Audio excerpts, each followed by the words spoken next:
Hello दोस्तों, GK उत्कर्ष IQ में आप लोगों को स्वागत है। तो आज मैं बिहार पुलिस के लिए स्पेशल सेट लेके आए हैं, जो कि यह एग्जाम की दृष्टि से अति महत्वपूर्ण है। इसलिए आप लोग इस सेट को पूरा देखिएगा, क्योंकि यह बिहार पुलिस के लिए स्पेशल सेट है। तो पहला क्वेश्चन से शुरू करते हैं। तो पहला क्वेश्चन होगा, चोखमा चोखमा पर्वत शिखर अवस्थित है कहाँ, किस देश में अवस्थित है।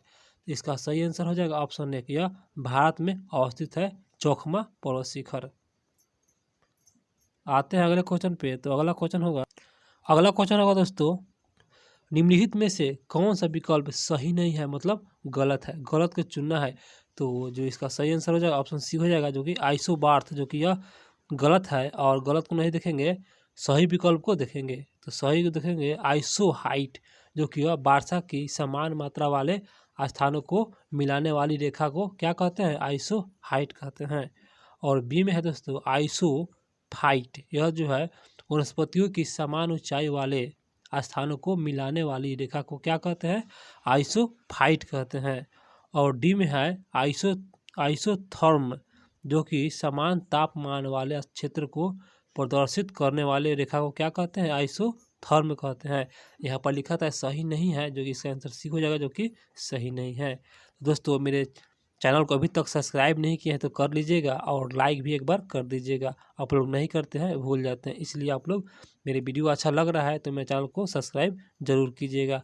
तो आते हैं अगले क्वेश्चन पे। तो अगला क्वेश्चन है, रोहतांग दर्रा किस हिमालय में अवस्थित है।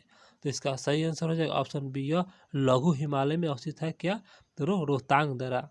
अगला क्वेश्चन होगा, निम्नलिखित में से किस नदी पर शाहपुर कंडी बांध जो है परियोजना निर्माणाधीन है, जो कि किस नदी पर, जो कि शाहपुर कंडी बांध।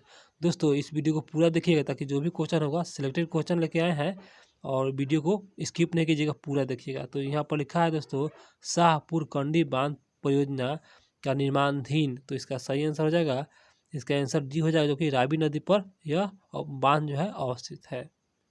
अगला क्वेश्चन है, लाल पीला मृदा किस स्वभाव की होती है। तो इसका सही आंसर हो जाएगा ऑप्शन एक, यह अम्लीय स्वभाव के होता है लाल पीला मृदा। आते हैं अगले क्वेश्चन पे दोस्तों। तो अगला क्वेश्चन होगा, अगस्थमलाई बायोस्फीयर रिजर्व किस वर्ष भारत के जैवमंडल आरक्षित क्षेत्र के रूप में शामिल किया गया। तो इसका सही आंसर है ऑप्शन डी, यह 2001 में शामिल किया गया था। अगला क्वेश्चन है, एक्वापोनिक कृषि है, यह कैसा कृषि है। इसका सही आंसर हो जाएगा ऑप्शन बी, यह जो है पौधे उगाने के साथ मत्स्य पालन, मतलब पौधे के साथ साथ उगाने के साथ साथ मत्स्य पालन भी कर सकते हैं, उसी को हम एक्वापोनिक कृषि कहते हैं। बहुत अच्छा क्वेश्चन है दोस्तों, इस वीडियो को पूरा देखिएगा। तो आते हैं अगले क्वेश्चन पे, भारत में चांदी का सर्वाधिक उत्पादन राज्य बताना है। तो इसका सही आंसर हो जाएगा ऑप्शन डी, यह राजस्थान है, चांदी का सर्वाधिक उत्पादन राज्य राजस्थान। अगला है, कोयला निर्माण विकास क्रम की प्रथम अवस्था कौन सी है, जो कि कोयला निर्माण के विकास के क्रम की प्रथम अवस्था। तो इसका सही आंसर हो जाएगा ऑप्शन बी, यह पीट कोयला, दोस्तों याद रखिएगा। अगला क्वेश्चन होगा, राष्ट्रीय जल मार्ग NW संख्या 100 किस नदी पर अवस्थित है। तो इसका सही आंसर हो जाएगा ऑप्शन सी, यह जो है तापी नदी पर अवस्थित है, NW संख्या 100 तापी नदी पर अवस्थित है।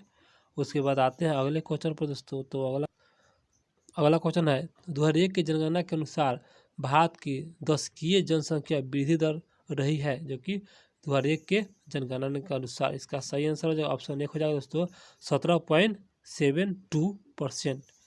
17.72% जो, तो यह जो है 2001 के जनगणना के अनुसार भारत की दशकीय जनसंख्या वृद्धि रही है। अगला क्वेश्चन है, भारत की प्रथम भूकंपीय चेतावनी प्रणाली की स्थापना कहाँ की गई थी। तो इसका सही आंसर हो जाएगा ऑप्शन सी, यह जो है उत्तराखंड में किया गया था, जो कि यह प्रथम भूकंपीय चेतावनी प्रणाली जो है उत्तराखंड में इसका निर्माण किया गया था। उसके बाद आते हैं अगले क्वेश्चन पे। तो अगला क्वेश्चन होगा, लाहौली जनजाति निवास स्थान जो कौन सा राज्य है। तो इसका सही आंसर हो जाएगा ऑप्शन, जो कि यह जो है दोस्तों डी हो जाएगा, यह जो डी हो जाएगा, जो कि हिमाचल प्रदेश है, हिमाचल प्रदेश लाहौली जनजाति हिमाचल प्रदेश इसका निवास स्थान है। अगला क्वेश्चन पर आते हैं 14 नंबर क्वेश्चन पर। तो 14 नंबर क्वेश्चन होगा, पखाल पखाल वन्य जीव अभ्यारण्य किस राज्य में है? तो इसका सही आंसर ऑप्शन जो कि सी हो जाएगा, यह जो है तेलंगाना में है पखाल वन्य जीव अभ्यारण्य। आते हैं अगले क्वेश्चन पे। तो अगला क्वेश्चन होगा लाहो लोक नृत्य का संबंध किस राज्य से है? लाहो, तो इसका सही आंसर जो ऑप्शन 1 मेघालय राज्य से है। लाहो लोक नृत्य का संबंध मेघालय से है।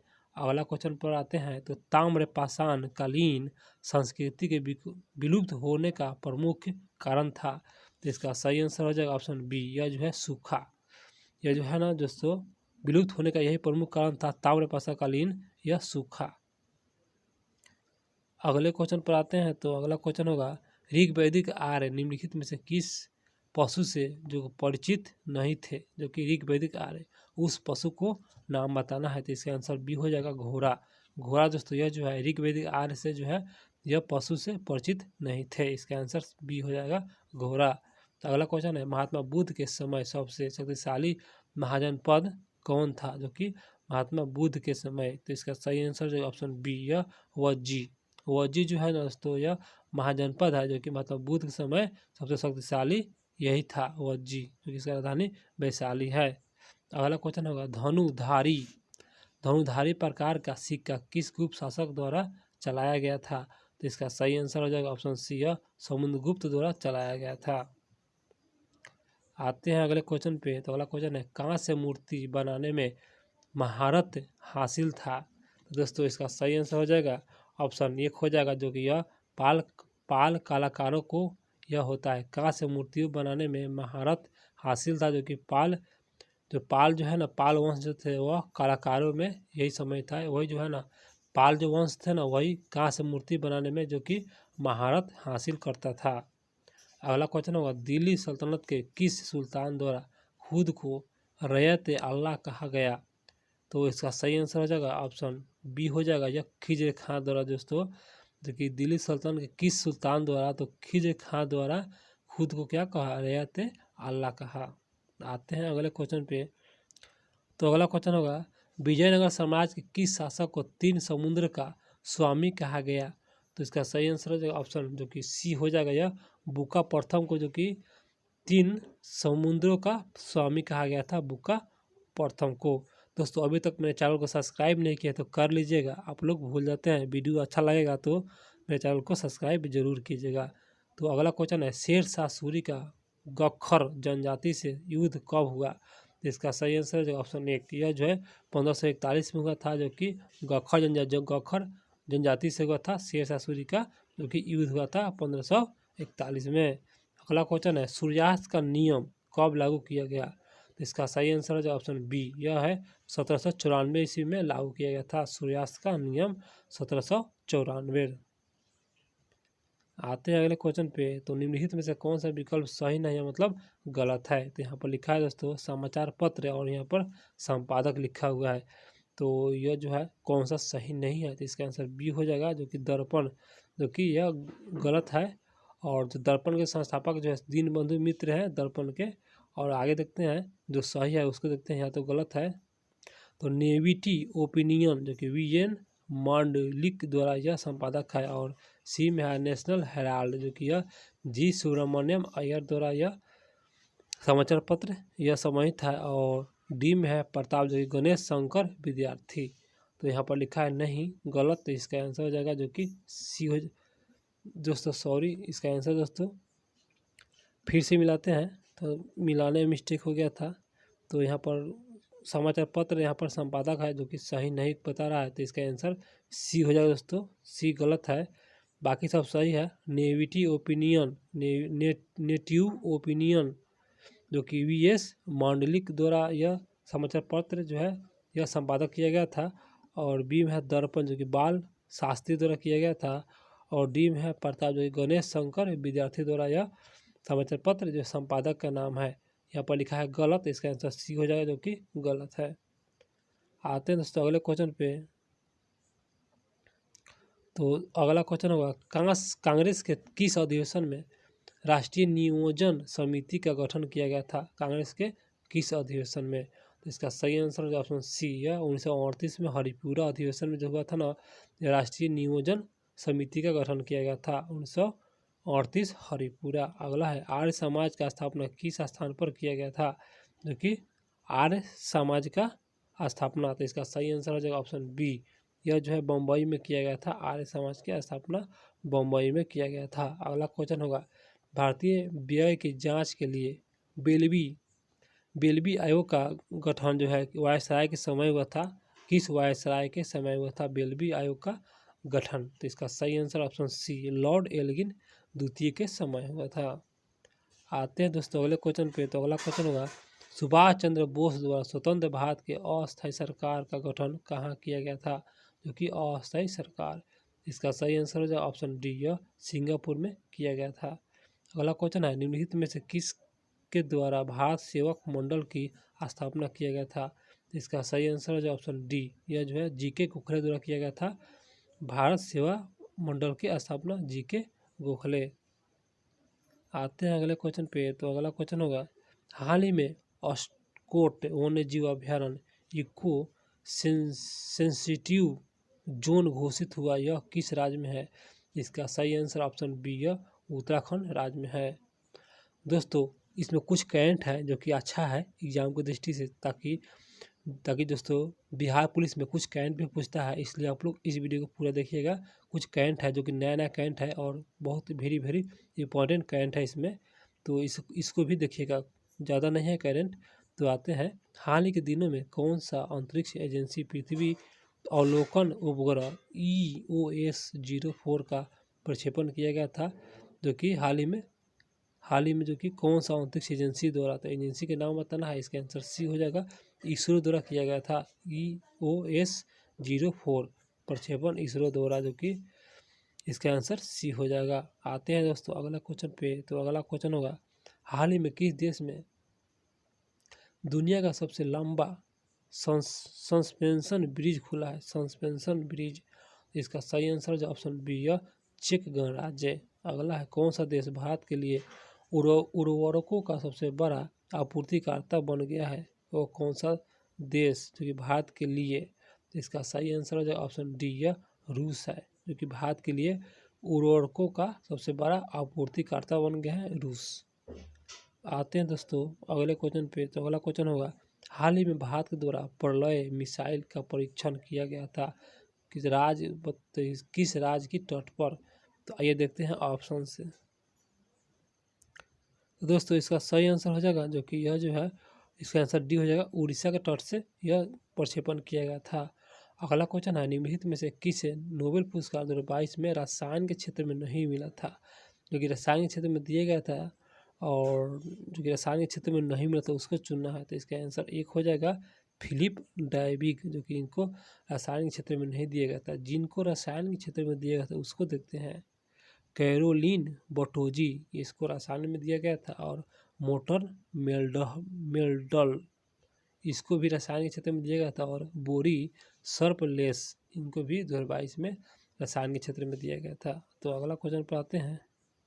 तो अगला क्वेश्चन है यूनेस्को शांति पुरस्कार 2022 प्रदान किया गया है, तो इसका सही आंसर ऑप्शन सी, या एंजेला मर्केल को जो है एंजल मर्केल को प्रदान किया गया है, यूनेस्को शांति पुरस्कार 2022 दिया गया था। दोस्तों आते हैं दोस्तों अगले क्वेश्चन पर। निम्नलिखित में से कौन सा विकल्प सही नहीं है, मतलब गलत है, इसका आंसर एक हो जाएगा जो कि गलत है। सही को देखते हैं 20 बाल दिवस जो कि 20 अगस्त को मनाया, सॉरी दोस्तों 20 नवंबर को मनाया जाता है, 20 नवंबर को 20 बाल दिवस मनाया जाता है। अगला क्वेश्चन है जो कि शहादत दिवस गुरु तेग बहादुर, जो कि 24 नवंबर को मनाया जाता है, और डी में है दोस्तों राष्ट्रीय विधि दिवस, जो कि 26 नवंबर को मनाया जाता है। यहाँ पर लिखा था सही नहीं है, तो जो कि यह जो इसका पहला जो है गलत हो जाएगा। अगला क्वेश्चन है फेयरलेस गवर्नेंस नामक पुस्तक के लेखक, इसका सही आंसर जो ऑप्शन सी है किरण बेदी हैं। आते हैं 40 नंबर क्वेश्चन पे। तो 40 नंबर क्वेश्चन होगा एशिया का सबसे बड़ा एयर शो एयरो इंडिया 2023 का आयोजन कहाँ किया गया है, इसका आंसर एक हो जाएगा भारत में किया गया है। अगला क्वेश्चन होगा भारत सरकार द्वारा एड्स को खत्म करने के लक्ष्य रखा गया है, तो इसका सही आंसर हो जाएगा ऑप्शन डी, 2030 तक रखा गया है, एड्स खत्म करने का लक्ष्य 2030 तक रखा गया है। अगला क्वेश्चन है भारत भाग्य विधाता महोत्सव 2022 मनाया गया है, तो इसका सही आंसर ऑप्शन बी, यह दिल्ली में मनाया गया भारत भाग्य विधाता महोत्सव 2022 दिल्ली में मनाया गया है भारत भाग्य विधाता महोत्सव। अगला क्वेश्चन होगा हाल ही के दिनों में जनवरी 2023 में किस राज्य में सबसे अधिक बेरोजगारी दर्ज की गई है? 2023 में, जनवरी 2023 में, तो इसका आंसर सी हो जाएगा हरियाणा में दोस्तों। यह जो है सबसे अधिक बेरोजगारी देखने को मिल रहा है 2023 के संदर्भ में। अगला क्वेश्चन होगा हाल ही में केंद्रीय मंत्री अमित शाह 120 फीट ऊंची पोलो प्रतिमा का उदाहरण किया है। 120 फीट किसने? तो यह जो है अमित शाह द्वारा किया गया है, जो केंद्रीय मंत्री है अमित शाह। इसका सही आंसर जो ऑप्शन ए किया, जो मणिपुर में किया गया है। आते हैं दोस्तों अगले क्वेश्चन पे। तो अगला क्वेश्चन होगा आर्थिक स्वतंत्रता सूचकांक 2022 में प्रथम स्थान सिंगापुर को मिला है, जो कि सही है। तो भारत का स्थान बता देना है आर्थिक स्वतंत्रता सूचकांक में। तो इसका सही आंसर जो ऑप्शन सी, यह 131वां स्थान मिला है भारत को आर्थिक स्वतंत्रता सूचकांक में 2022 में। तो आते हैं अगले क्वेश्चन पे। तो अगला क्वेश्चन होगा रंगा स्वामी कप का संबंध बताना है किस खेल से? इसका आंसर दोस्तों बी हो जाएगा, जो कि हॉकी से है। रंगा स्वामी कप का संबंध हॉकी से है। अगला है प्रथम भारतीय जिन्होंने रेमन मैग्सेसे अवार्ड दिया गया है, वह है। तो इसका सही आंसर जो ऑप्शन डी है, जो है आचार्य विनोबा भावे को दिया गया है रेमन मैग्सेसे पुरस्कार आचार्य विनोबा भावे, जो कि प्रथम भारतीय है। जीएनपी और एनएनपी निकालने के लिए निम्न में से किसको घटाया जाता है? इसका सही आंसर ऑप्शन ए यह मूलहास को घटाया जाता है। अगला क्वेश्चन है काली मृदा की सबसे मान्य परिभाषा है। काली मृदा की सबसे मान्य परिभाषा, इसका आंसर जो कि डी हो जाएगा। यह वह है जिस पर कर अपवंचन नहीं हुआ हो, इसी को दोस्तों काली मृदा की सबसे मान्य परिभाषा है। काली मृदा, सॉरी दोस्तों, यहाँ पर काली मृदा नहीं है, यहाँ पर काली मुद्रा है सबसे मान्य परिभाषा काली मुद्रा का। तो इसका सही आंसर ऑप्शन डी हो जाएगा। यह वह आया जिस पर कर अवंचन नहीं हुआ। तो इसका आंसर डी हो जाएगा। आते हैं अगले क्वेश्चन पे। अगला क्वेश्चन है भारत में शून्य आधारित बजट प्रणाली कब अस्तित्व में आया है? इसका आंसर सी हो जाएगा, जो कि 7वीं पंचवर्षीय योजना में आया था। शून्य आधारित बजट 7वीं पंचवर्षीय योजना में आया था। अगला है निम्नलिखित में से किस कोशिका अंगक से लाइसोसोम बनता है? तो इसका सही आंसर जो ऑप्शन एक, यह जो है गोल्जिकाय से बनता है, जो कि किस अंगक से लाइसोसोम बनता है? तो गोल्जिकाय से बनता है। आते हैं 52 नंबर क्वेश्चन पे। तो 52 नंबर क्वेश्चन है निम्नलिखित में से कौन सा ऊतक त्वचा एवं मांसपेशी को आपस में जोड़ता है? जो कि त्वचा और मांसपेशी, इसका आंसर सी हो जाएगा अवकाशी ऊतक। अवकाशी ऊतक, जो कि त्वचा और मांसपेशी अवकाशी ऊतक। अगला है निम्न में से कौन सा सूक्ष्म जीव द्वारा मनुष्य में पैरिया होता है? तो पैरिया बताना है, जो कि यह सूक्ष्म जीव द्वारा मनुष्य में। तो इसका सही आंसर हो जाएगा ऑप्शन डी, एंट अमीबा जीन ज्यूवेलिस के कारण जो है ना पैरिया होता है। एंट अमीबा जीन ज्यूवेलिस। अगला क्वेश्चन होगा हशीश एवं चरस प्राप्त किया जाता है? इसका सही आंसर ऑप्शन बी, फूल से प्राप्त किया जाता है, चरस भी और हशीश। अगला है शेर का वैज्ञानिक नाम बता देना है। इसका आंसर सी, पैथरा लियो। पैथरा लियो जो है शेर का वैज्ञानिक नाम है। और आते हैं अगले क्वेश्चन पे। तो अगला क्वेश्चन होगा जल संवहन तंत्र की उपस्थिति में किसके जीव जल संवहन तंत्र की उपस्थिति किसके जीव का लक्षण है? तो इसका सही आंसर हो जाएगा, जो कि ऑप्शन डी हो जाएगा। यह जो है इकाइनोडर्मेटा का लक्षण है, इकाइनोडर्मेटा। आते हैं अगले क्वेश्चन पे। तो अगला क्वेश्चन होगा लाल रक्त कण आरबीसी का निर्माण लोहे का संचय कौन सा अंग करता है? क्योंकि लोहे का संचय करता है, इसका आंसर जो कि सी हो जाएगा छोटी आंत द्वारा होता है। अगला क्वेश्चन है निम्नलिखित में से किस विटामिन का संश्लेषण मानव शरीर में होता है? तो कौन सा विटामिन है? तो इसका आंसर एक हो जाएगा विटामिन ए जो है ना, यह मानव शरीर में होता है संश्लेषण। ये जो है इसका आंसर एक हो जाएगा। आते हैं दोस्तों अगले क्वेश्चन पे। तो अगला क्वेश्चन होगा रक्त में एंटीजन उपस्थित होते हैं, एंटीजन जो कि रक्त में, तो इसका आंसर बी हो जाएगा। लाल रक्त कणिकाओं के सतह पर जो है एंटीजन उपस्थित होता है, लाल रक्त कणिकाओं के सतह पर। अगला है कॉपर्स ल्यूटियम क्या स्रावित करता है? तो इसका सही आंसर ऑप्शन एक, प्रोजेस्टेरोन जो है यह स्रावित करता है। कॉपर ल्यूटियम जो है यह स्रावित करता है? तो प्रोजेस्टेरोन स्रावित करता है। आते हैं दोस्तों अगले क्वेश्चन पे। तो अगला क्वेश्चन होगा, पदार्थ के संवेग और वेग के अनुपात कौन सा भौतिक राशि से प्राप्त होता है? वेग और संवेग। तो इसका आंसर सी हो जाएगा, द्रव्यमान जो है द्रव्यमान से प्राप्त होता है। अगला क्वेश्चन है, निम्नलिखित में से किस में गतिज ऊर्जा नहीं होता है? तो दोस्तों इसका सही आंसर हो जाएगा, खींचा हुआ धनुष में क्या होता है? गतिज ऊर्जा नहीं होता है। चली हुई गोली में होता है गतिज ऊर्जा, चलता हुआ हथौड़ा में होता है, और बहता हुआ पानी में होता है। उसके बाद आते हैं अगले क्वेश्चन पे।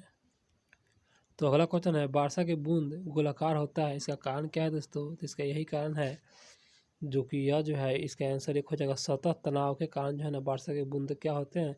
गोल हो जाते हैं, जो कि सतही तनाव के कारण। अगला क्वेश्चन है, उसमें एक प्रकार का ऊर्जा है, बाकी सही है, और इसे कार्य में बदला जा सकता है, ये भी सही है। तो इसका प्रत्यक्ष प्रमाण सबसे पहले किसने दिया था? इसका प्रमाण, इसका आंसर बी हो जाएगा, रदरफोर्ड द्वारा दिया गया था। आते हैं अगले क्वेश्चन पे। रडार के कार्य प्रणाली निम्न में से किस सिद्धांत पर आधारित है? रडार के कार्य प्रणाली। तो इसका आंसर दोस्तों, इसका आंसर डी हो जाएगा, रेडियो तरंग के अपवर्तन। रेडियो तरंग के परिवर्तन से है यह रडार के कार्य प्रणाली किस सिद्धांत पर आधारित है? तो रेडियो तरंग के परिवर्तन पर आधारित है। अगला है, किसी पेरिस्कोप में दो समतल दर्पण में रखा जाता है? पेरिस्कोप में दोस्तों, तो इसका आंसर एक हो जाएगा, एक दूसरे के समांतर रखा जाता है। आते हैं 67 नंबर क्वेश्चन पे। तो प्रत्यावर्ती धारा को दिश धारा में किसके द्वारा बदला जा सकता है? जो कि प्रत्यावर्ती धारा से दिश धारा में। इसका आंसर दोस्तों, जो कि इसका आंसर जो कि डी हो जाएगा, रेक्टिफायर। प्रत्यावर्ती धारा से दिश धारा में रेक्टिफायर। अगला है, फ्लेमिंग के बाएं हस्त के नियम कौन से अंगुली का धारा दिशा दिखाता है? जो कि फ्लेमिंग के बाएं हस्त, तो बाएं हस्त के नियम है दोस्तों, इसका आंसर बी हो जाएगा। सॉरी दोस्तों, इसका आंसर बी हो जाएगा यहाँ पर, बीच की अंगुली। जो कि बीच की अंगुली दोस्तों, यह जो है ना, बीच के जो अंगुली है ना, यही जो है अंगुली धारा की दिशा में दिखाता है दोस्तों। फ्लेमिंग के बाएं हस्त के नियम के कौन सा अंगुली धारा के दिशा में दिखाता है? तो इसका आंसर बी हो जाएगा, बीच की अंगुली जो है धारा के दिशा में दिखाता है। अगला है, निम्न में से अस्थायी कण बताना है? जो कि अस्थायी है, इसका आंसर सी हो जाएगा, न्यूट्रॉन, जो कि अस्थायी कण है। अगला है, सेफ्टी रेजर का आविष्कार किसने किया? इसका सही आंसर हो जाएगा ऑप्शन सी, यह जो है जीलेट द्वारा किया गया था। सेफ्टी रेजर जीलेट द्वारा किया गया था, आविष्कार किया गया था। अगला है, क्वांटम यांत्रिक का मूल तत्व समीकरण किसके द्वारा प्रतिपादित किया गया था? इसका सही आंसर हो जाएगा ऑप्शन, जो कि बी हो जाएगा, यह श्रोडिंगर द्वारा, श्रोडिंगर द्वारा जो है ना, यह क्वांटम यांत्रिक मूल समीकरण जो किसके द्वारा प्रतिपादित किया गया था? तो श्रोडिंगर द्वारा प्रतिपादित किया गया था। आते हैं अगले क्वेश्चन पे। तो निम्नलिखित में से किस ताप पर सभी गैस का आयतन क्या हो? शून्य होता हो सभी गैस का आयतन। इसका आंसर दोस्तों, आंसर इसका एक हो जाएगा, वो मतलब जीरो के पर दोस्तों गैसों का आयतन क्या होता है? शून्य होता है जीरो के पर। निम्नलिखित में से किस वर्ग के तत्व को इलेक्ट्रॉन बंधुता उच्च होता है? तो कौन सा वर्ग है? इसका आंसर डी हो जाएगा, जो कि दोस्तों इसमें जो है ना, इसका आंसर डी हो जाएगा, यही जो है इलेक्ट्रॉन की बंधुता उच्च होती है। तो आते हैं अगले क्वेश्चन पे। तो अगला क्वेश्चन होगा दोस्तों, कॉलवेराइट किस धातु का ऑक्साइड? इसका आंसर दोस्तों बी हो जाएगा, सोना का ऑक्साइड, जो कि कॉलवेराइट सोना का ऑक्साइड। अगला है, निकेलाइड मिश्र धातु अवयव तत्व है? निकेलाइड मिश्र धातु में इसका आंसर जो कि सी हो जाएगा, एल्युमिनियम, कॉपर और निकेल।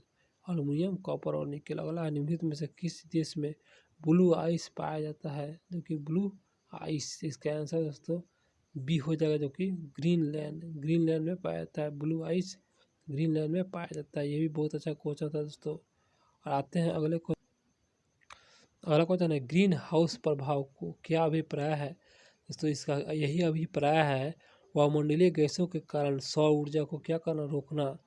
वायुमंडलीय गैसों के कारण जो है सौर ऊर्जा को क्या कर देना? रोक देना। यही ग्रीन हाउस प्रभाव का अभिप्राय है, जो कि सौर ऊर्जा को क्या करना? रोक देना।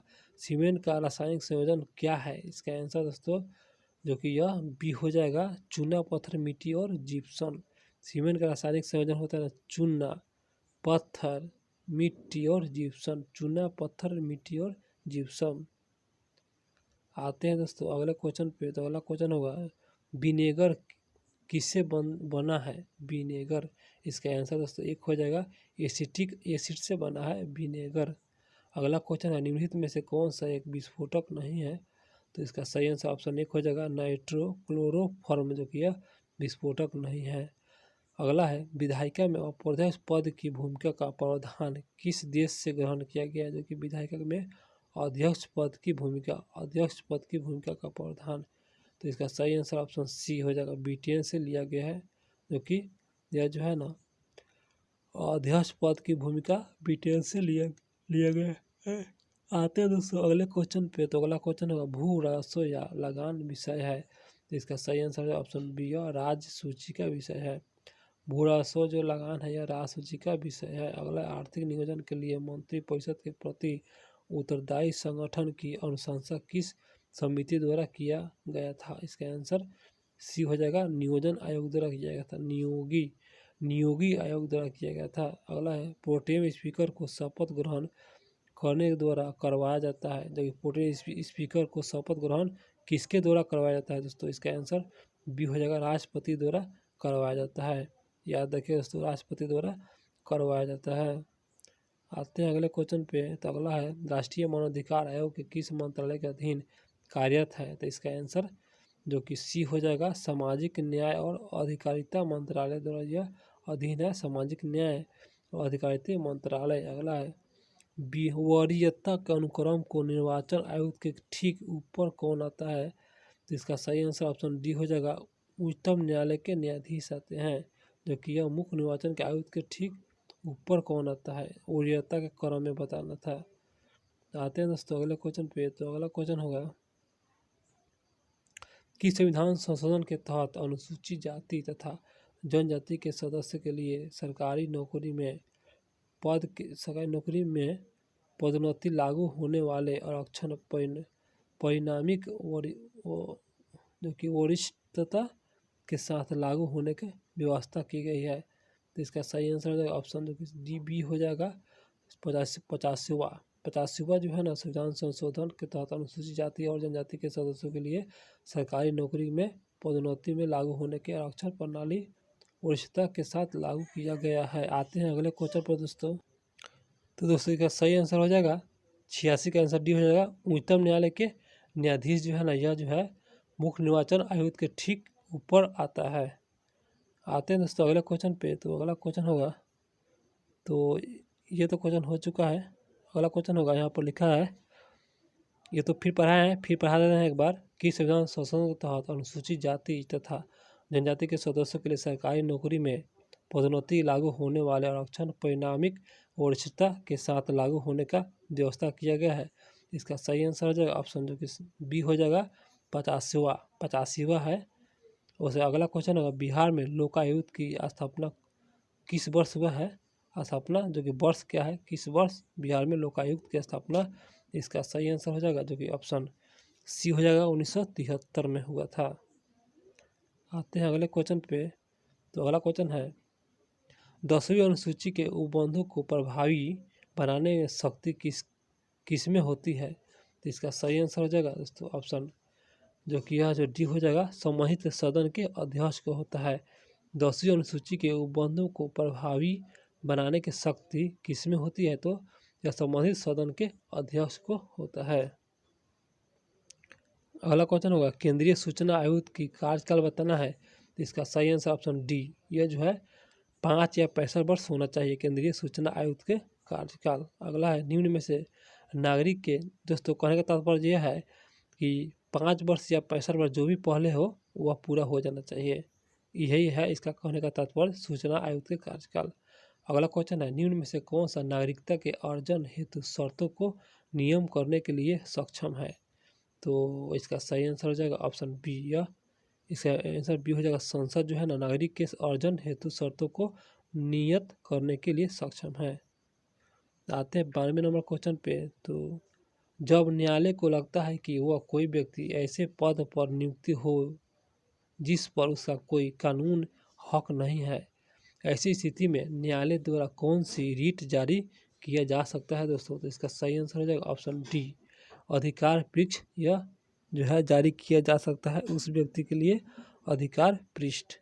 अगला क्वेश्चन होगा, अनुच्छेद 111 राष्ट्रपति को शक्ति प्रदान करता है। तो इसका सही आंसर ऑप्शन सी, यह जो है निषेधात्मक जो है ना, यह अनुच्छेद 111 जो है राष्ट्रपति को शक्ति प्रदान करता है, निषेधात्मक।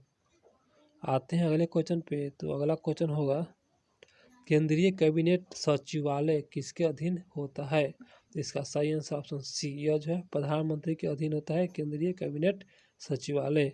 अगला है, भारतीय संविधान में न्यायिक पुनर्वलोकन का आधार बताना है। इसका आंसर बी हो जाएगा, जो कि यह विधि द्वारा स्थापित प्रक्रिया, जो कि यह जो है भारतीय संविधान में न्यायिक पुनर्वलोकन का आधार है, विधि द्वारा स्थापित प्रक्रिया। दोस्तों उसके बाद 96 नंबर दोस्तों 4 दोस्तों ज़्यादा मैथ नहीं है, यहाँ तक तो जीके जीएस हो गया। ये मैथ है, आप लोग इसे बना लीजिएगा, स्क्रीनशॉट ले लीजिए, और ये भी ले लीजिए स्क्रीनशॉट, और उसके बाद ये भी ले लीजिए। और 99 नंबर रीजनिंग है, इसे बना लीजिएगा, आसान है। और ये 100 नंबर भी बना लीजिएगा, ये भी रीजनिंग है।